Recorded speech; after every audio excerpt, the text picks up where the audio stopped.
अरिहन्ताणं नमो अरिहन्ताणं नमो सिद्धाणं नमो सिद्धाणं नमो आयरीयाणं नमो आयर्याणं नमो वज्रायाणं नमो वज्रायाणं नमो लोये सवसाहुणं नमो लोये सवसाहुणं ऐसो पंचनमुक्कारो ऐसो पंचनमुक्कारो सौवपावपणासनो सवपावपणासनो मंगलाणं च सौवेसिं मंगलानं च सर्वेसिं परमं हवै मंगलम् परमं हवै मंगलम् ओम नमो भगवते वासुदेवाय ओम नमो भगवते वासुदेवाय ओम नमः शिवाय ओम नमः शिवाय जय सच्चिदानंद जय सच्चिदानंद जय सच्चिदानंद जय सच्चिदानंद। चलो ये थोड़ा कर दो ना। फैन एसी हाँ तो एसी का रिमोट यही है।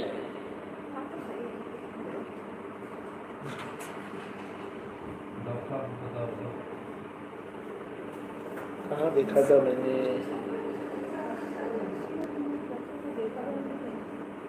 बंद नहीं ये रहा सही जगह रखा है।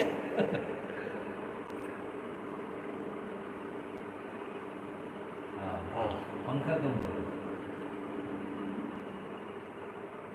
सही है। 5 नंबर 14 ये दे दो ना किताब। आप वहाँ से पीछे से ले लो, आगे भी है किताब 14 पेज 14।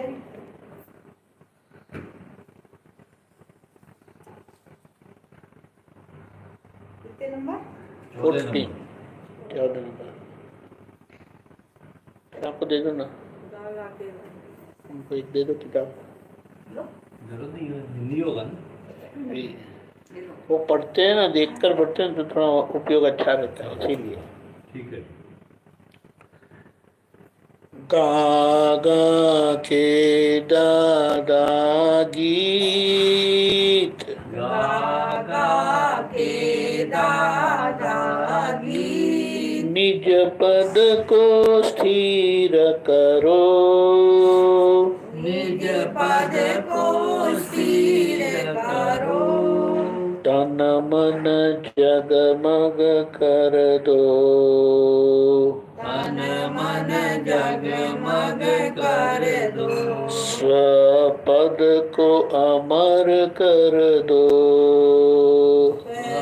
पद को अमर कर दो गा गा के दादा गीत गा गा के दादा गीत निज पद को स्थिर करो निज पद को स्थिर करो तन मन जगमग कर दो तन मन जगमग कर दो स्वपद को अमर कर दो पद को अमर कर दो कैसा है कि हम क्या करते थे अज्ञान के प्रभाव में, अज्ञान के दबाव में जो क्रिया कुदरत प्रकृति व्यवस्थित शक्ति हमें करवाती थी और हम बोलते थे अज्ञान के प्रभाव में कि मैं आया, मैं गया, मैंने किया, मैंने सुना, मैंने देखा, मैंने सोचा, मैं ऐसा बोला। अभी ये क्या किया आपने जो आपकी क्रिया नहीं है, जो क्रिया आपकी सत्ता में नहीं है, आप उसका संचालन नहीं करते, वो हम लोगों के मुख से भी सुनते रहे और अपना भी बोलते रहे। बोले क्यों बोलते थे ऐसा? ऐसा क्यों बोलते थे? बोले अज्ञान सवार था। अज्ञान सवार था, यानी वो अज्ञान क्या था? मेरा नाम प्रेमा देवी है, मेरा नाम जयराम जी है, मैं जयराम जी हूँ, मैं प्रेमा देवी हूँ। उसके कारण जो नामधारी करते हैं वो सभी क्रियाओं का क्रियापद अपने सर पर ले लेते थे। मैंने किया, मैंने सुना, मैंने सोचा, मैंने सुना, मैंने देखा, ये सब। और अंदर ऐसा ही मानते थे कि वो मैंने किया, और साथ साथ ऐसा भी बोलते रहते थे हाँ मैं जानता हूँ।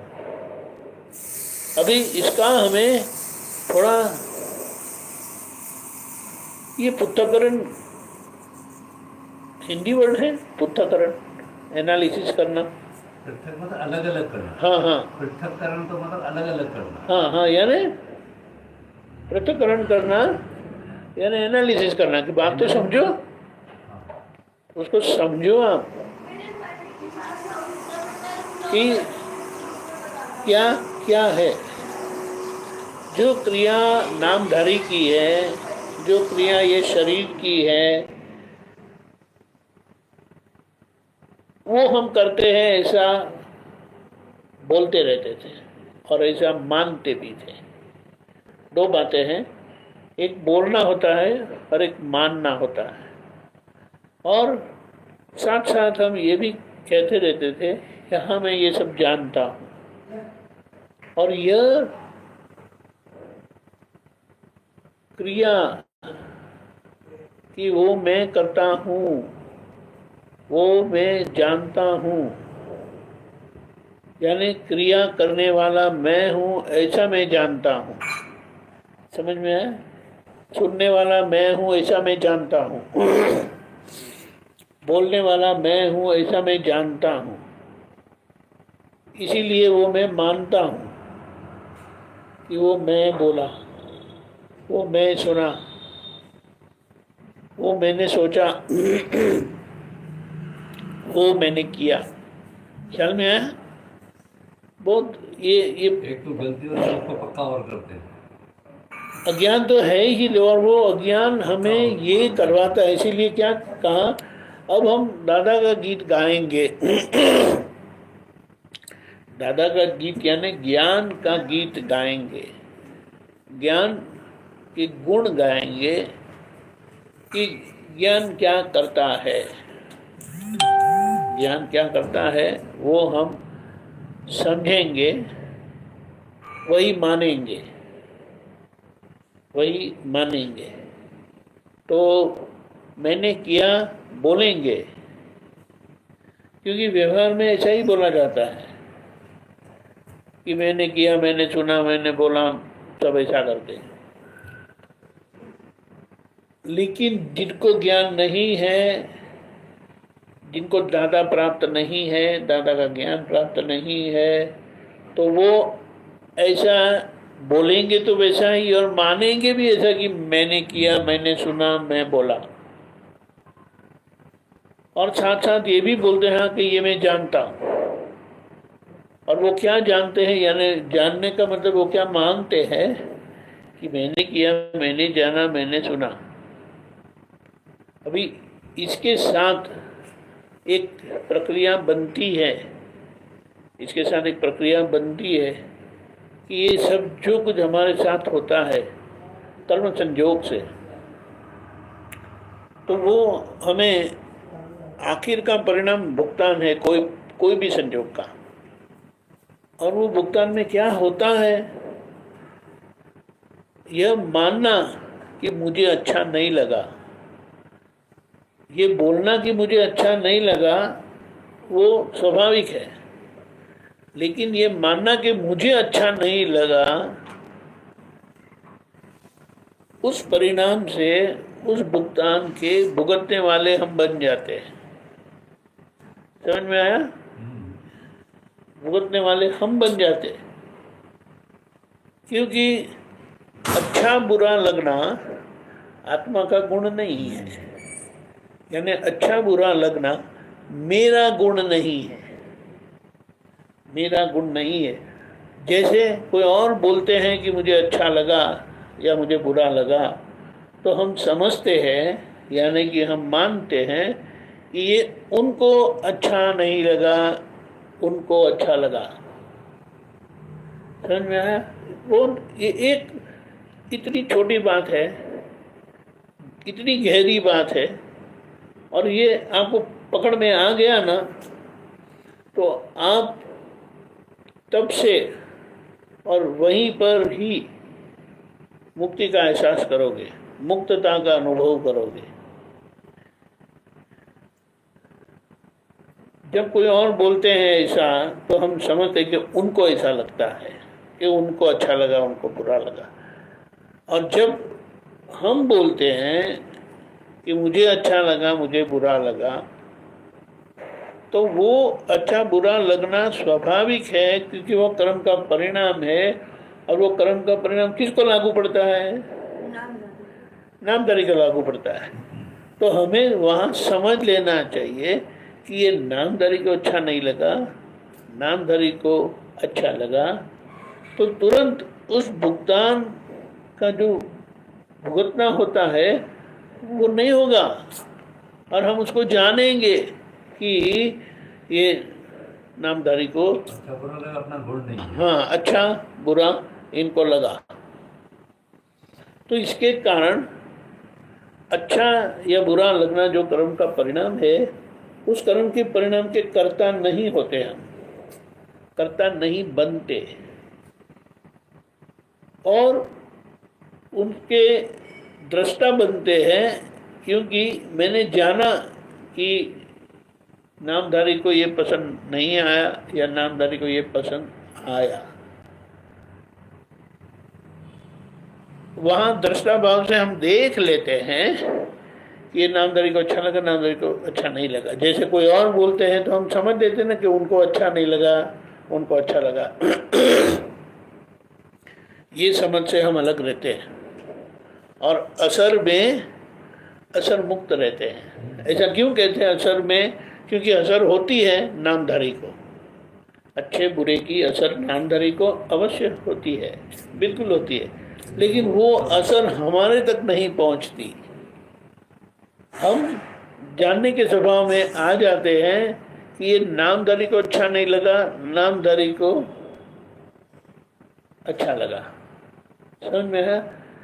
सबसे बड़ा क्या बताया कि ऐसा बोला जाता है कि जब तक अज्ञान के 4 बेटे हैं, बच्चे हैं, संतान हैं, क्रोध मान माया लोभ, और कहा कि जब तक ये मेरा माया नाम का पुत्र जीवित है ना, अज्ञान नहीं जा सकता, अज्ञान सवार होगा ही। इतना अच्छा बताया है दादा भगवान ने। हम एक बार ऐसा सोचे ना कि ऐसे गुजराती होने पर, सिर्फ 10वीं कक्षा पढ़े हुए, लेकिन उनकी सोच कितनी गहरी थी, और उन्होंने बता दिया कि ये मेरा स्वभाव नहीं है, और हमें भी बता दिया कि वो हम नहीं है, वो हमारा नहीं है, हम ये हैं, हम शुद्धात्मा है, और हम ये जो क्रिया होती है उसके जानने वाले हैं, देखने वाले हैं।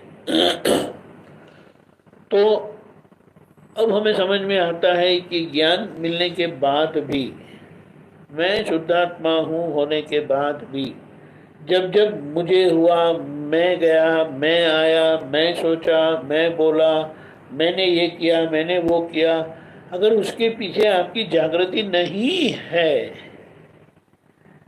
जागृति का मतलब क्या?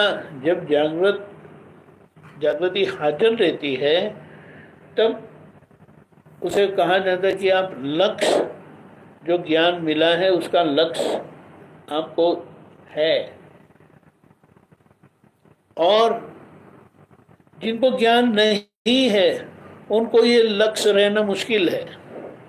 वो अगर शब्द से भी बोलते हैं ना कि मेरी आत्मा ने थोड़ी किया है, वो आत्मा से अलग रहते हैं। ये समझ में आया? वो ऐसा नहीं कहते हैं कि मुझे नहीं हुआ, मैं नहीं बोला, मैंने नहीं ये किया, मैंने ये नहीं सोचा। वो ऐसा बोलेंगे कि आत्मा ने थोड़ी सोचा, आत्मा ने थोड़ी किया, आत्मा थोड़ी बोला। समझ में आया? समझ में आया? ज्ञान में रहते हुए बोल सकते हैं ये नहीं, हम दोनों तरफ की बात समझ दोनों लेते हैं तरफ। कि जिनको ज्ञान नहीं है वो भी ऐसे बोल सकते हैं। वो बोलेंगे, लेकिन वो उनका बोलने के पीछे समझ क्या होती है, वो आत्मा से भी अलग होते हैं। वो क्या बोलते हैं? आत्मा नहीं बोलता, आत्मा नहीं सोता, आत्मा नहीं करता, आत्मा नहीं सोचता। लेकिन वो ऐसा नहीं बोल पाएंगे कि मैं बोलता नहीं हूँ, मैं करता नहीं हूँ, मैं सोचता नहीं हूँ। वो ऐसा नहीं बोल सकेंगे, क्योंकि मैं नामधारी हूँ, वो अज्ञान उनके पर पूरा फिट हुआ है, सवार है, अज्ञान उनके ऊपर सवार है बोला जाता है। और हमारे पर ज्ञान सवार होने के कारण मैं शुद्धात्मा हूँ रहता ही है। लेकिन जब जागृति नहीं रहती तब प्रतीति होती है। प्रतीति का मतलब क्या है? हम जागृत नहीं है कि मैं शुद्धात्मा हूँ, लेकिन अगर किसी ने पूछा आप कौन हो, तो आप स्पष्टता से, निशंकता से, पूरे निर्णय से बताएंगे कि मैं शुद्धात्मा ही हूँ। समझ में है प्रतीति कैसे व्यक्त होती है? अगर हाजिर रहता है कि मैं शुद्धात्मा हूँ तो उसे लक्ष्य बोला जाता है, एक कक्षा ऊंची प्रतीति से। प्रतीति से एक कक्षा ऊंची है, वह मैं शुद्धात्मा हूँ करके जागृत रहना, वह जो हमें हो या ना हो। यानी हम जागृत रह भी सकते हैं, ना भी रह सकते हैं। अगर जागृत रहते हैं तो प्रतीति लक्ष्य वाली कही जाती है, और अगर हम जागृत नहीं रहते तो प्रतीति है लेकिन हम लक्ष्यगत प्रतीति नहीं है, यानी हम जागृत नहीं है। जागृत नहीं है यानी उसका ख्याल नहीं है हमें कि मैं शुद्धात्मा हूँ। लेकिन अगर किसी ने पूछ लिया उसी दौरान तो आप बिल्कुल बोलेंगे कि मैं निश्चय निर्णय से केवल शुद्धात्मा ही हूँ। तो ये समझ से हमें जीवन परिस्थिति में, सभी परिस्थितियों में ऐसा रहना है। ये नामधारी पूर्व कर्म के अनुसार कुछ भी कर सकते हैं, क्योंकि वो करते नहीं हैं, उनको प्रकृति का धक्का व्यवस्थित शक्ति करवाती है। समझ में आया? अगर वो जानते नहीं हैं कि वे कौन है, हम जानते हैं कि हम कौन हैं, तो हमने जान लिया कि वो कौन है। समझ में आया? हमने जान लिया कि मैं कौन हूँ, मैं शुद्धात्मा हूँ। सामने वाले को ये ज्ञान नहीं है, फिर भी हमने जान लिया है कि वे नहीं है, वे शुद्धात्मा ही है, मेरे जैसे ही। समझ में आया? तो इस तरह से ये जो है वो दादा का गीत है। दादा का गीत का मतलब दादा की समझ है, ज्ञान की सही समझ है। क्या होता है? निज पद को स्थिर करो। निज पद यानी शुद्धात्मा पद को स्थिर करना है। दादा का गीत गा के, ज्ञान का गीत गा के, प्रकृति की सही समझ से पहचान करके, जो जो प्रकृति करती है, जो जो प्रकृति करवाती है, उसके हम कर्ता नहीं बनते। और अगर हम कर्ता नहीं बनते तो उसके भुगता भी नहीं बनते, भुगतने वाले भी नहीं बनते, लेकिन हम उनके जानने वाले बनते हैं। जानने वाले का मतलब क्या है कि हम समझ लेते हैं कि ये मेरा गुण नहीं है, ये मेरी क्रिया नहीं है। ख्याल में है? तन मन जगमग कर दो, स्वयं पद को अमर कर दो। यानी मैं जी रहा हूँ, मैं मरने वाला हूँ करके जो एक अपने विनाशीपन का एक एहसास होता है, वो टूट जाता है। और मैं शुद्धात्मा हूँ, जन्म मरण से मुक्त ऐसा शुद्धात्मा हूँ, ऐसा हम रह पाएंगे। ये ख्याल में है? इसीलिए तन मन जगमग कर दो यानी क्या है? मन, वचन, काया, सोचने की क्रिया, बोलने की क्रिया और क्रिया करने की, शरीर की क्रिया करने की जो हमारी क्षमता है, जो हमें कुदरत करवाती है पूर्व कर्म के धक्के से, उसको, उसकी गलतियों को हम सुधारते रहते हैं। इसीलिए वो जगमग होना यानी वो सही होना, वह दोष रहित होना, वह सहज होना, वह परफेक्ट होना, वह नॉर्मल होना, वो होगा, होने की प्रक्रिया शुरू हो जाएगी। जो अज्ञानी यही परिस्थिति में, क्योंकि उनको जागृत नहीं है, ज्ञान नहीं है, इसलिए वो जागृत नहीं है, वो प्रकृति की क्रिया को अपनी क्रिया मानेंगे और कर्तापद उनको सवार होता ही है। और वो जो परिस्थिति में ज्ञानी महात्मा मुक्त होते जाते हैं, ज्ञानी मुक्त होते जाते हैं सभी संजोगों में, वो सभी संजोगों में अज्ञानी बंधते जाते हैं, क्योंकि वो नए कर्म बांधते रहते हैं। ख्याल में है? ऐसा है। मानव के भव में ही, मानव के भव में ही मुक्ति का पथ मिले, मुक्ति का पथ मिले। दूसरी सब गतियों में, दूसरी सब गतियों में कर्मों फल रस पीले, कर्मों फल रस पीले। जीव मिट के शिव बनो, जीव मिट के शिव बनो। ईश्वर जागृत कर दो, ईश्वर जागृत कर दो।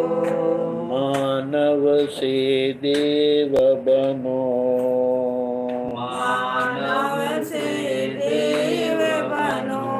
खुद को ही खुदा कर दो, खुद को ही खुदा कर दो।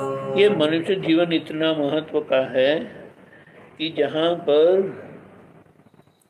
मुक्ति का मार्ग हमें मिल सकता है और हमें मिला है, और हमें मिला है।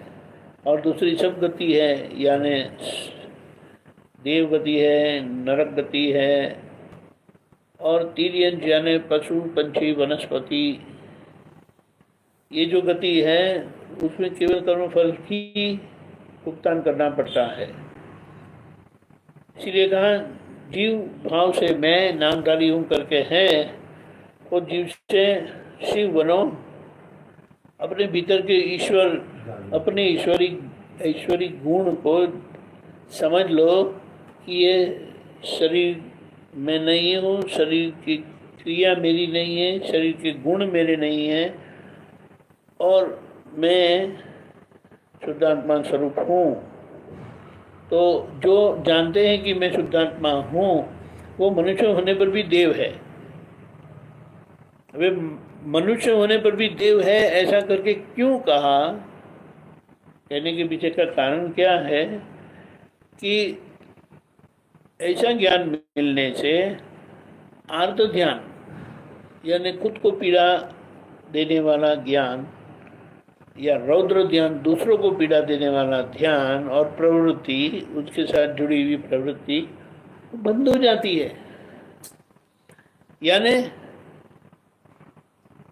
तीर्यन जगति, यानी प्रकृति, वनस्पति और प्राणी, जीव जंतु का वो गति वो बंद हो जाती है, नरक गति बंद हो जाती है, और जो रहता है वो उत्तम देव गति या मनुष्य गति ही रह जाती है।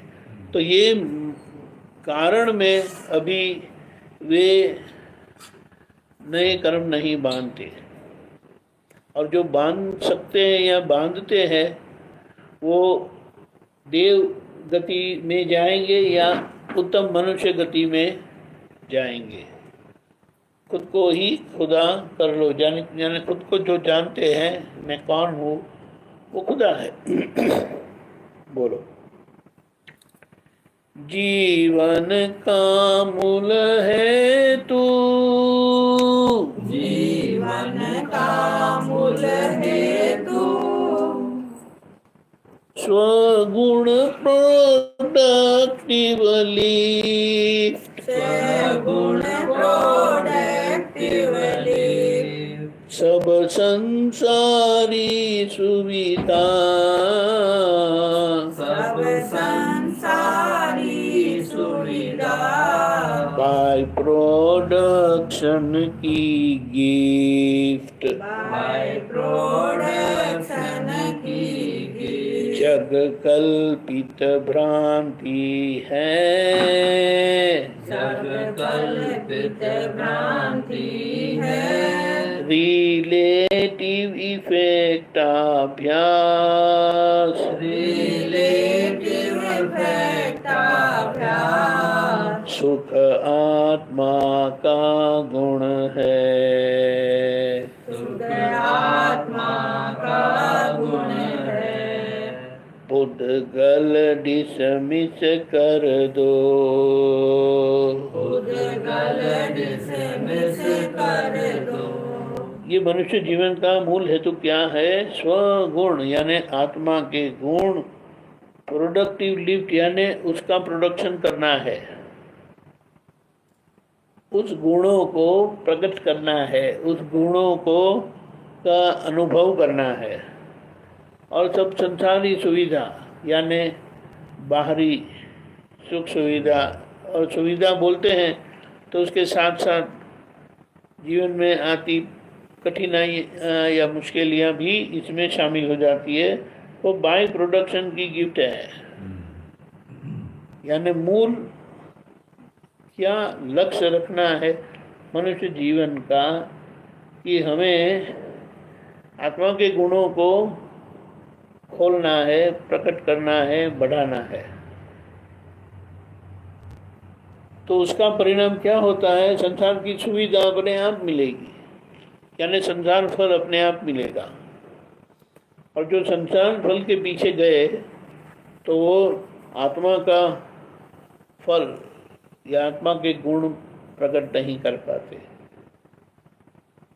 फिर कहा ये जो है, ये जीवन जो है वो भ्रांति है, कल्पित भ्रांति है, यानी हकीकत में वो सही नहीं है, मान्यता है। इसके लिए दादा भगवान ने बड़ा अच्छा कहा है कि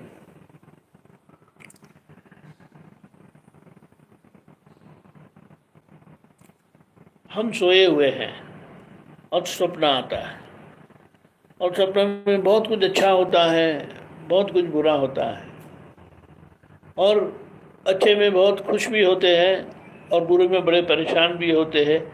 लेकिन जब तक सोए हुए हैं और स्वप्न में है तब तक जैसे जाग गए और इधर उधर देख लेते हैं कि वो जो अच्छा भी हुआ वो भी सपना ही था, ये जो बुरा भी हुआ, इतना बुरा भी जो हुआ वो भी सपना था।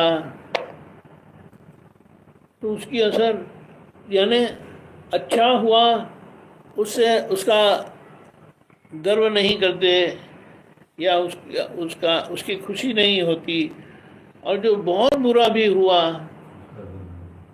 उसका दुख भी नहीं होता है। दोनों परिस्थिति में आप बिल्कुल स्वस्थ रह पाते हो कि अरे छोड़ो ये तो सपना ही था। उसी तरह से ये खुली आंख का जीवन व्यवहार जो है, वहाँ से दादा भगवान की कृपा से हम जाग गए हैं, आत्मस्वरूप से अपनी पहचान कर ली है। तो ये बाहर की परिस्थिति जब होती है तो उससे हम उलझते नहीं, खो नहीं जाते। तो वो हमारा शिव स्वरूप है। शिव स्वरूप यानी अमर स्वरूप है, मृत्युंजय। मृत्यु को हमने जीत लिया। जन्म मरण से मुक्त ऐसा मैं शुद्धात्मा हूँ, ये हो जाने दो।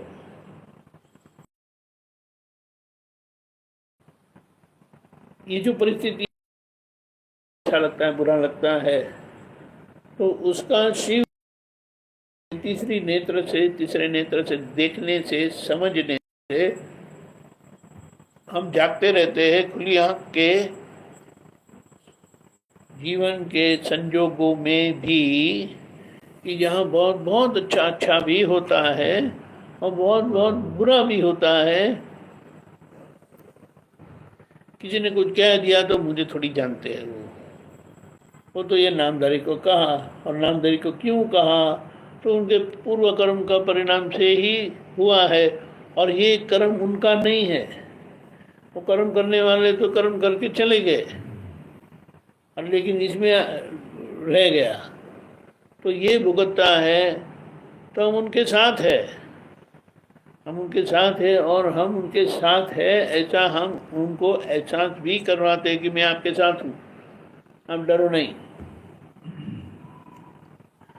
तो ये परिणाम से बहुत सुख वाले परिणाम में भी आप बहक नहीं जाते, और बड़े दुखी परिणाम में भी आप खो नहीं जाते।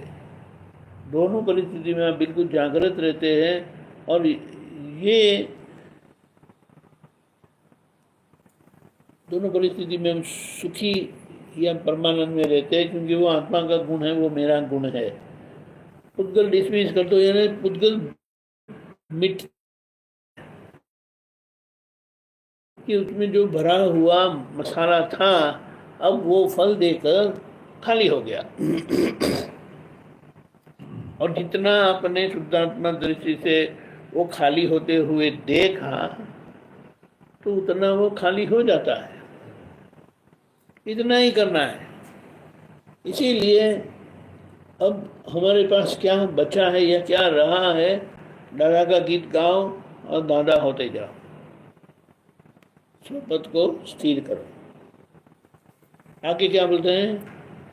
कुछ बातें याद आए, कुछ बातें याद आए, दिल मजबूत कर लेना, दिल मजबूत कर लेना, दो आंसू का अभिषेक।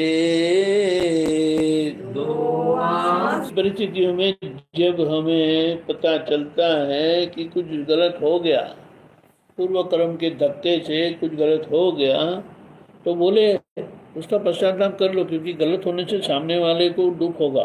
हमसे कुछ भी गलत होता है तो ऐसे ही दीवार के साथ गलत नहीं होता है। कोई भी व्यक्ति, कोई भी जीव हमारे संबंध में, हमारी दृष्टि में, हमारे व्यवहार में आते हैं और उनको हमसे ऐसा दुख हो जाता है, गलत होता है। तो इसीलिए कहा कि आप प्रतिक्रमण कर लो तो उनके बैर भाव में से आप छूट जाओगे। नया बैर बनता नहीं है, लेकिन पुराना बैर जो आज फल देता है उसके परिणाम से आप बच जाओगे। और यही बैठे बैठे करता रहना है। तो बोले वो दादा को चढ़ा देना, यानी दादा को चढ़ा देने का मतलब क्या है? दादा ज्ञान में रहकर हमने उस कर्म का विसर्जन कर दिया, खत्म कर दिया। अभी उसका परिणाम आएगा नहीं। जो परिणाम आ गया वो आके चले गया, उसका भुगतान जिनको भुगतना था भुगत लिया, अब शेष कुछ बचा नहीं। लेकिन हम जो कहते हैं हम दादा को चढ़ा देते नहीं हैं। दादा को चढ़ाना यानी दादा को समर्पित करना है। एक समर्पण कर दिया है, मन वचन काया नाम, नाम की माया, भाव कर्म द्रव्य कर्म नो कर्म। लेकिन ये कर्म का फल जब आता है, अच्छा बुरा लगाता है, तब वो मेरा नहीं है, ये नामधारी का है करके ज्ञान से, ज्ञान को हम पकड़ के नहीं रखते कि ये जो अच्छा लगा, ये जो बुरा लगा, वो जिनको अच्छा लगा जिनको बुरा लगा वह मुझे ज्ञात हुआ, मुझे जानने में आया कि ये नामधारी को अच्छा नहीं लगा या नामधारी को अच्छा लगा। तो ऐसा रहने से दादा को चढ़ा देने का मतलब ये होता है। दादा यानी ज्ञान। ज्ञान से हमने समझ लिया कि ये क्रिया मेरी नहीं है, ये क्रिया मैंने नहीं की है, और जो ये क्रिया करने वाले हैं वो बिल्कुल निष्पक्षपाती है, वो पक्ष वाले नहीं है। क्योंकि वो तो क्या है, जो पूर्ण हुआ था, अवस्थित हुआ था, उसको व्यवस्थित परिणाम देता रहता है। जबरदस्त। और यहाँ पर ये बताया कि अपना आत्मा स्थायी है, यानी जो हिलता फिरता नहीं है, जहाँ कुछ होता नहीं है और जहाँ वो कुछ बढ़ता चढ़ता खाली होता नहीं है, वो मेरा गुण है। आत्मा का गुण है, वो मेरा गुण है। अपना आत्मा बताया। फानी जग अस्थाई, यानी ये जो जग है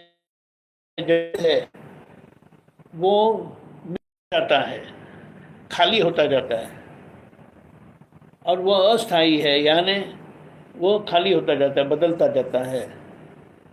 तो बोले ये सब इसमें समझ में क्या आता है, ये गलतियां भी सब रिलेटिव है। टेम्पररी का मतलब क्या है? रिलेटिव है। जिसका विनाश होता है, मैं अविनाशी शुद्धात्मा हूँ, और मैंने सिद्ध कर लो, यानी परम ज्योति स्वरूप सिद्ध भगवान मैं हूँ। तो शेष बच जाता है, रह जाता है, तो वही आत्मा की परमात्मा स्थिति है। अज्ञानता में वही आत्मा की स्थिति खोई हुई स्थिति है, उलझी हुई स्थिति है, मूढ़ स्थिति है, बहिर्मुख स्थिति है, जो ज्ञान मिलने से अंतर्मुख होते हैं। ज्ञान मिलने से हम उसकी असर में से मुक्त होते हैं। बोलो। और जब ये पूरा समझ में आ जाता है, तब हम मैं ही परम ज्योति स्वरूप सिद्ध भगवान हूँ, वो हमारा परमात्मा पद है, परमात्मा का अनुभव है। अभी बोलो, हमारे जीवन में आज भी बहुत सारी परिस्थितियाँ आती है पूर्व कर्म के परिणाम से, और नामधारी को विचलित करती रहती है। अपने पद से हट जाते हैं। हाँ, नहीं, पद से हटते नहीं है, पद में रहते नहीं है, हट गए नहीं है, क्योंकि प्रतीति तो है ही, मैं निश्चय निर्णय से केवल शुद्धात्मा ही हूँ, वो है, लेकिन जागृत नहीं है, सुषुप्त है। सुषुप्त का मतलब हमें वो अंदर काम करती है। इसीलिए कोई अगर हमें पूछते हैं तो हम तुरंत स्पष्टता से बता देते हैं, मैं निश्चय निर्णय से केवल शुद्धात्मा ही हूँ। आप मानो नहीं मानो, वो मेरी परेशानी नहीं है, लेकिन वो मैं हूँ। इसीलिए संजोग या कोई हमें कितना भी क्रिया का आरोप करवाए तो वहाँ हमें नाटक करना है कि वो करने पर मैं बहुत दुखी हूँ और आप मुझे माफ़ करना, ये होना जरूरी है। तो वो गलती आप में से जाएगी, वरना वो गलती जाएगी नहीं, वो गलती रहेगी और इसके लिए हम जिम्मेदार बनते हैं। समझ में आया? ऐसा है, अगर आपने दिल से वो ड्रामा नहीं किया तो उसमें से आप छूट नहीं पाते। अगर आपने दिल से ड्रामा नहीं किया ना तो आप उसका पछतावा भी नहीं करेंगे। हाँ वही। होगा ही नहीं, होगा ही नहीं। तो ये रास्ता हमें मिला है, वो रास्ते में हमें मुक्तता से रहना है। कोई भी परिस्थिति हमें विचलित कर सकती है, लेकिन वो नामधारी को विचलित करेगी, हमें विचलित नहीं कर सकती। हम प्रसन्नता ही महसूस करेंगे, हम प्रसन्न ही रहेंगे। बोलो। और धीमे धीमे सभी लोगों के कर्म के हिसाब से, यानी जिनके साथ जो लेना देना है वो समाधान पूर्ण खत्म कर देंगे, पूरा कर देंगे। ऐसा है। और जो हमारे हिसाब का है वो हमारे पास ही रहेगा, जो हमारे हिसाब का नहीं है वो कैसे भी करके चले जाएगा। अगर हम कुछ भूल जाते हैं, चलो फ़ोन भूल गए कहीं पर और वहाँ गए और फ़ोन नहीं मिला, तो हम अपने पर पछतावा करते हैं, अरे क्या गलत कर दिया यार। लेकिन अगर कोई ले गया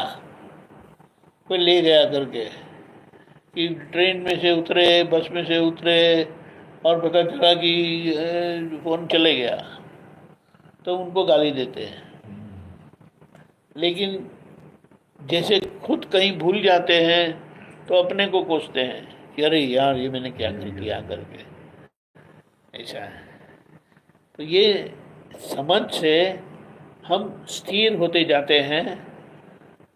ये व्यवहार और व्यवहार की असरों में से, यानी उसकी ममता से, उसके मालिक होने से हम छूटते जाते हैं। ऐसा है। बोलिए। इसीलिए कहा कि आत्मा हुए हैं, आत्मा स्वरूप रहो और मुक्तता का अनुभव करो। मानव भाव में देव बनो, वरना होते नहीं है। बहुत जबरदस्त है। ऐसा है। मुझे थोड़ा पानी मिल जाएगा दो में से, थोड़ा ठंडा, यानी वो ठंडा तो बहुत ठंडा नहीं होता है लेकिन अच्छा होता है।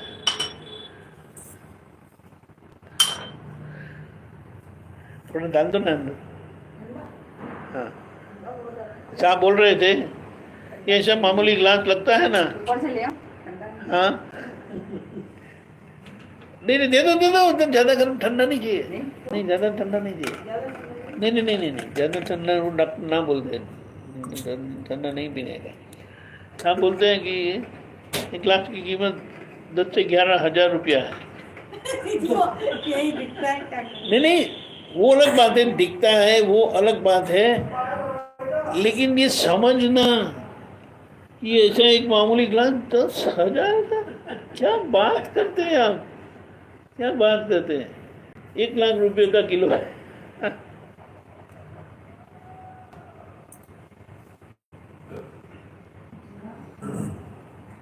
वस्तु के दाम बढ़ते जा रहे हैं, मानव का दाम गिरता जा रहा है। सोना पूरा यही जो किसान है 1 लाख हो गया।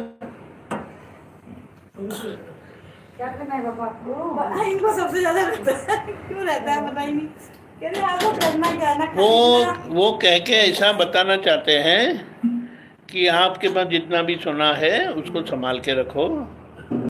संभाल के रखेंगे तो भी जाना होगा, तो भी जाएगा। नहीं, ऐसा नहीं बोल सकते। कितना ही संभाल लो। नहीं नहीं, बात सही है, लेकिन हाँ? क्यों जाएगा? ऐसा जब कितना ही संभाल लो, जो चीज जानी होती है वो जाएगी जाएगी। बात सही है, लेकिन ऐसा बोलना नहीं चाहिए। ऐसा क्यों बोल रहे हो? ये टेंशन नहीं नहीं, लेकिन ऐसा बोलेंगे ना तो जो कुछ हम ध्यान भी रखेंगे वो नहीं, वो ध्यान नहीं रखेंगे हम। दादा ने क्या कहा, सब ध्यान रखो, जागृत रहो, सब उसको वो करो, रक्षण करो, और फिर वो चले जाता है तो वो हमारे कर्म का हिसाब है। यही तो बोल रही हूँ ना, लेकिन ध्यान पहले रखते हुए भी जानी हो तो चली जाएगी। नहीं, ऐसे नहीं बोलना है, क्योंकि व्यवहार मना करता है। व्यवहार में 10 लोग आपका विरोध करेंगे कि ये गलत है, ऐसा नहीं बोलना चाहिए। तो हमें नहीं बोलना है, क्योंकि व्यवहार में जो सही है वही हमें बोलना है। उसे आदर्श व्यवहार कहा, और ऐसे आदर्श व्यवहार जी कर हमें मुक्त हो जाना है। ऐसा है। सही होने पर भी, यानी जो कोई गिर गया तो वो अपनी गलती से ही गिरे, तो उनको ऐसा नहीं बोलना है कि आपकी गलती के कारण आप गिरे हो, ऐसा करके। हाँ, तब आपको उठा लेना है, उनको सहारा देना है। ऐसे दुकान किसी लॉक मत लगाओ, जाने तो चली जाएगी। है ना, अलमारी में लॉक लगाते हैं। बोलो, लगाते ही है ना, वो फिर भी गली जाती है ना कोई चीज, वो तो ये थोड़ी टेक्निक होती है। अलमारी में लॉक खुला छोड़ दो। इसीलिए कहा आप इतने भावुक ना हो जाओ कि जो व्यवहार में अज्ञानी गलती करते हैं, नहीं करते, अज्ञानी भी गलती नहीं करते, वो ज्ञानी महात्मा को या ज्ञानियों को करना नहीं चाहिए। बहुत बड़ी बात। ये बात इतनी गहरी दादा ने बता दी है ना कि हमारे जीवन व्यवहार में हम बिल्कुल पक्के रहेंगे, बड़ी आदर्शता से हम जी पाएंगे। बोलो, कई बार हम कुछ करते हैं ना तो सामने वाले को दुख होता है, जैसे कि डांटते हैं, बच्चे हैं डांटते हैं, काम करने वाले लोग भी को हम बोलते हैं, डांटते हैं, तो उनको अच्छा नहीं लगेगा। लेकिन अगर आप भावुक होकर डांटे नहीं तो वो गलत है, क्योंकि उसने गलत किया ना तो आपको आवाज देनी ही है। डांटना ही चाहिए। हाँ, डांटना ही चाहिए।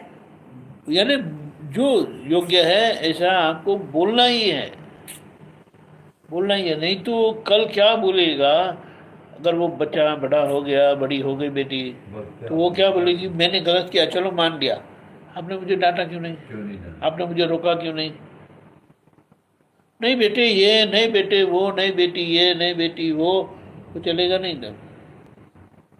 और जब अगर आपने डांटा है तो वो बरसों के बाद भी ऐसा बोलेगा या बोलेगी कि आपने डांटा था लेकिन मैंने सुना नहीं था, मैंने माना नहीं था, और इसीलिए ये परिस्थिति आज आ गई।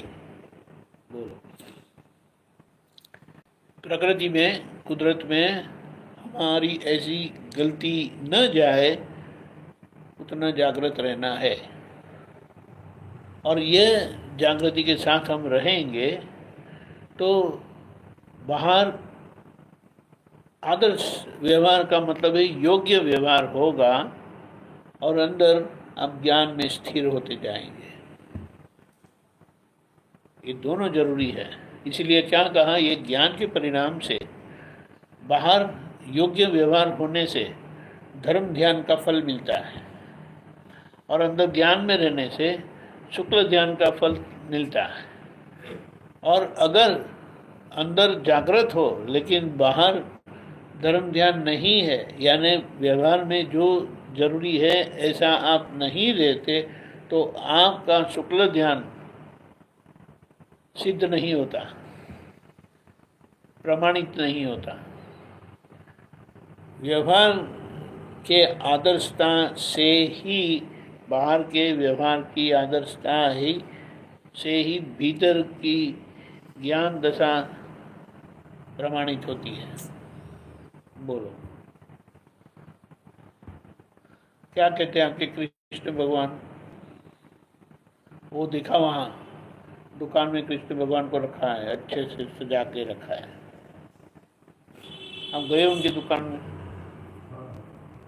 अभी नई दुकान में जो नया बनाया है ना, तो वहाँ पीछे रखा है।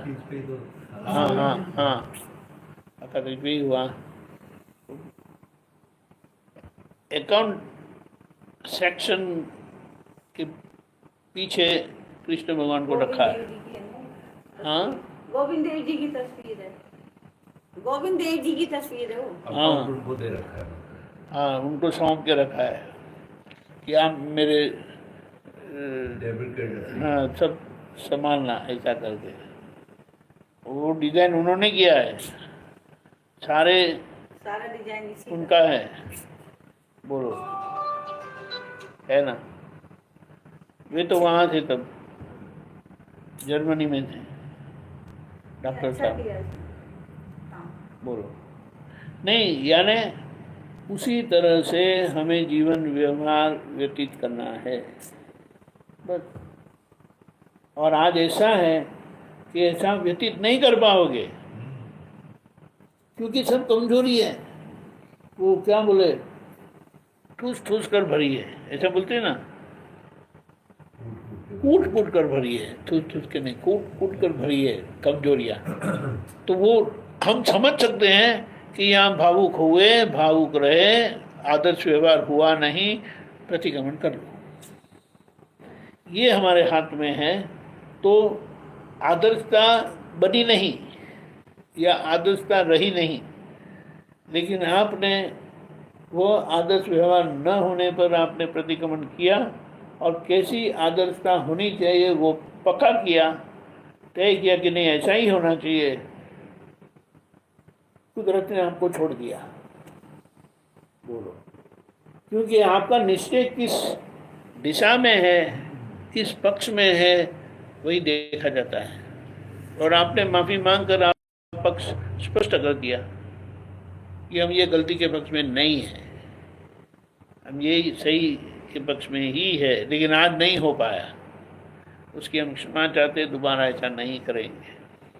बोलो, और अगर जब ऐसा दिल से होता है तो गलतियों के पीछे आपका व्यवहार प्रसन्नता वाला नहीं होगा, आप दुखी हुए हैं ऐसा स्वाभाविक होगा ही।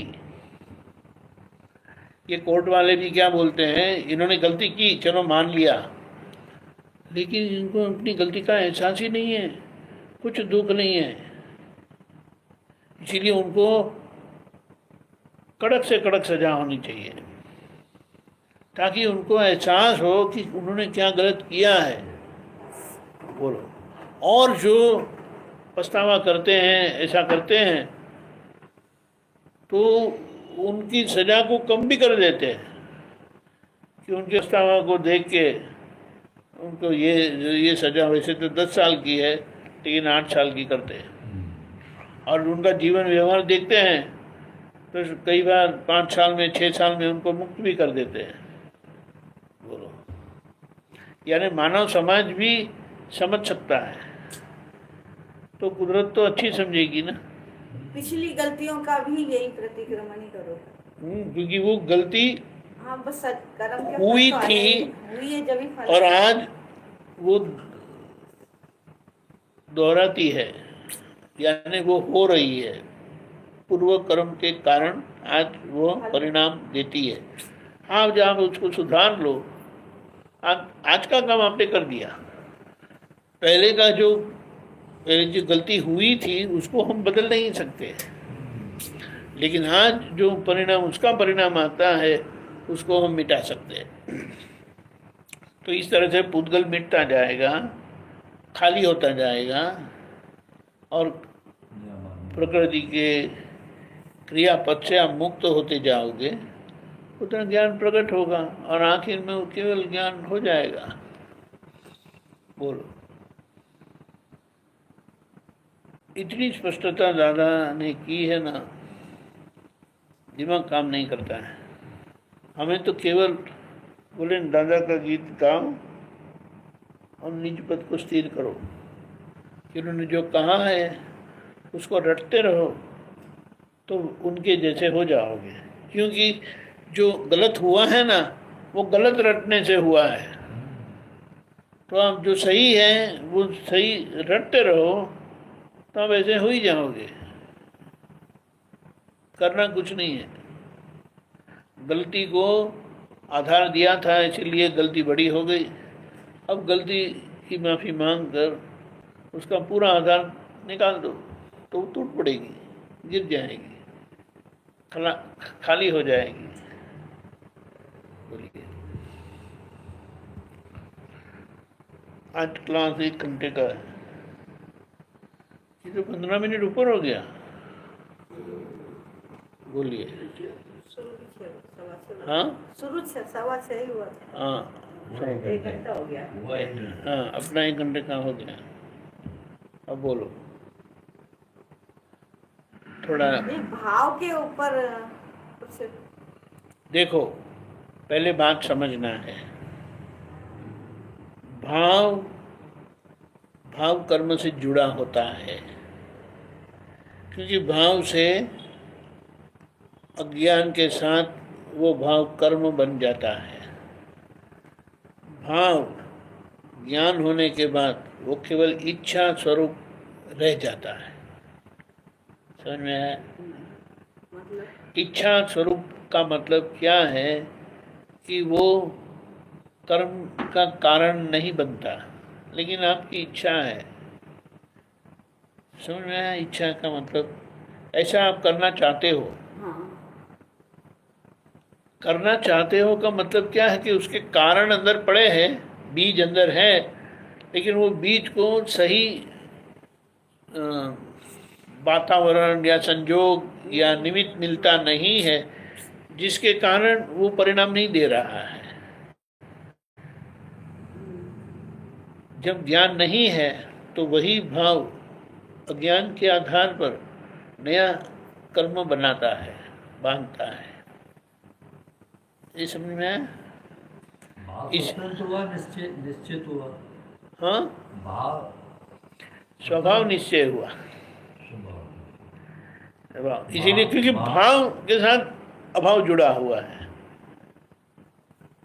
भाव है तो सामने अभाव है। इसीलिए कहा कि ज्ञानी को भाव अभाव संभव नहीं है। भाव संभव नहीं है यानी लागू पड़ता नहीं है। मतलब भाव भी अपने हाथ में नहीं है।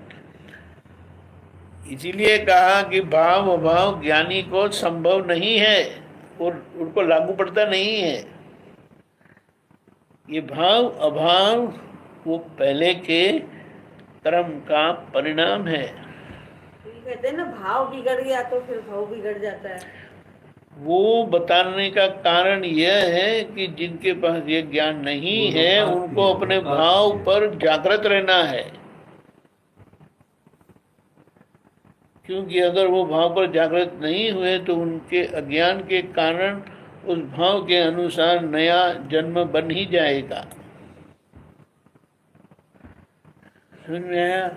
कई बार भाव भी तो हमारे हाथ में नहीं होते ना, संजोग नहीं मिले वो तो। बात सही है, भाव किसी के हाथ में नहीं है, लेकिन जब भाव होते हैं तब अगर आप जागृत हो, कौन जागृत? अज्ञानी की बात करते हैं, क्योंकि ज्ञानी को तो भाव अभाव होते ही नहीं है। वो इच्छा अनिच्छा है।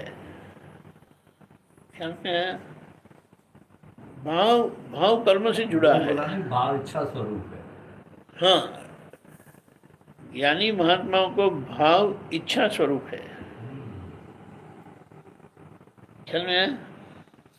क्योंकि आज वो नया सर्जन नहीं कर सकते, वो सर्जन करने के लिए सक्षम नहीं रहे अभी, चाहे वो कुछ भी कर ले।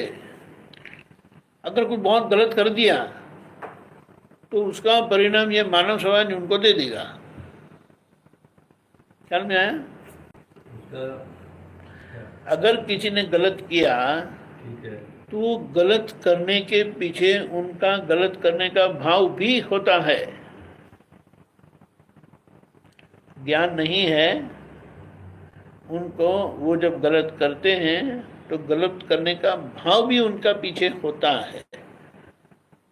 हाँ वो गलत करने पर उनको गलती का मानव समाज उनको दंड देंगे ही देंगे, उनको रियलाइज नहीं वो होगा। छूट नहीं सकते। उनको रियलाइज नहीं होगा कि मैं गलत था। नहीं, उनको रियलाइज अगर होता है, अगर रियलाइज होता है तो वो भाव बदल देंगे। जो क्रिया हुई ना, अज्ञानी। हाँ, वो भाव बदल देंगे कि नहीं ये गलत हुआ, ये नहीं करना चाहिए मुझे। लेकिन जो गलत किया उसका दंड तो उनको मिलेगा। यानी गलती का परिणाम उनको ये जन्म में मिल जाएगा, लेकिन भविष्य में वो गलती में से छूट गए। जैसे किसी ने दान दिया,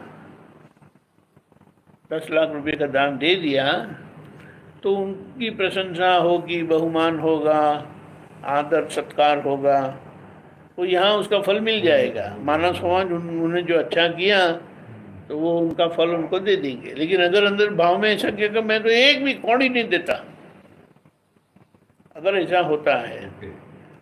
तो वो भविष्य में उनके खाते में 0 गया। आज जो हुआ वो पूर्व कर्म के अनुसार जो भावना हुई थी उसके आधार पर कुदरत ने उनको इतनी लक्ष्मी का आशीर्वाद दिया, जिसके परिणाम से आज उन्होंने ये दान पुण्य किया। लेकिन पीछे सही मायने में पुण्य नहीं हुआ, क्योंकि अंदर का भाव विपरीत है, नेगेटिव है। ये प्रकृति का विज्ञान धारा भगवान ने इतनी स्पष्टता से खुला किया है ना, जो समझना चाहते हैं वो समझ के, वो समझ से ही मुक्ति है। वो मुक्त हो सकता है। मुक्ति के मार्ग में बहुत आगे बढ़ जाते हैं। बोलो, ऐसा है।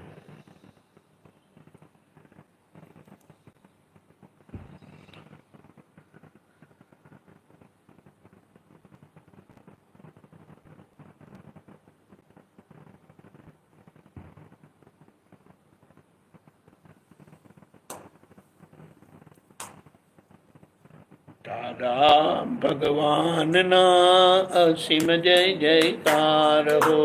दादा भगवान ना असीम जय जयकार हो।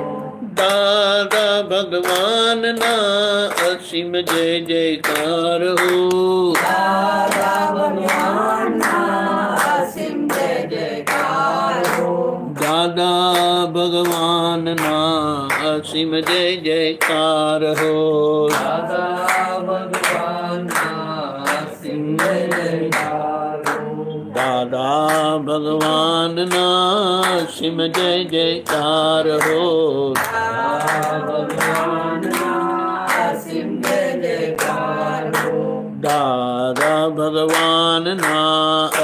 जय जयकार हो। दादा भगवान ना सिंह जयकार हो।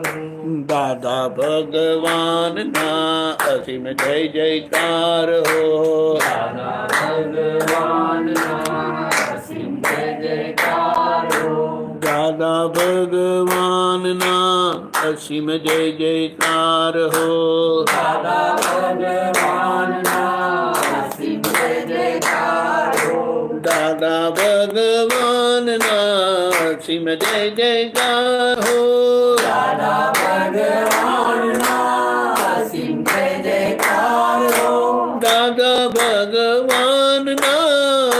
जय जयकार हो।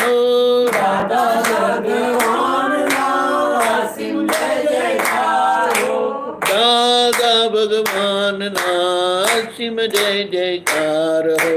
दादा भगवान ना असीम जय जयकार हो। दादा भगवान ना असीम जय जयकार हो। दादा भगवान ना सिंह जयकार हो। दादा भगवान ना असीम जय जयकार हो। दादा भगवान ना सिंह जयकार हो।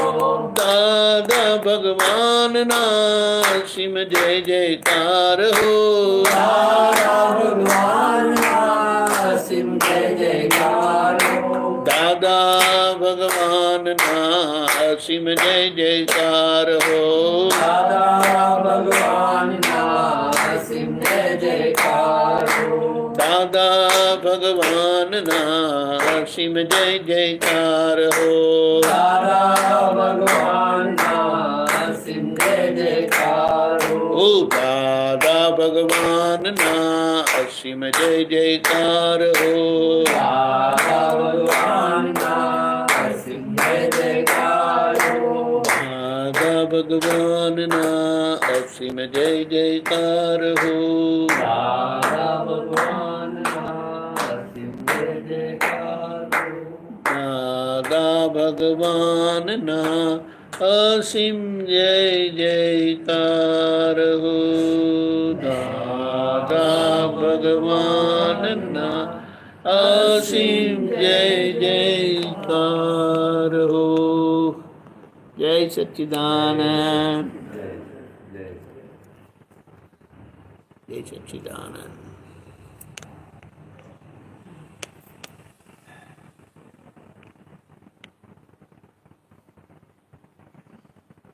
Lain. Sesuai dengan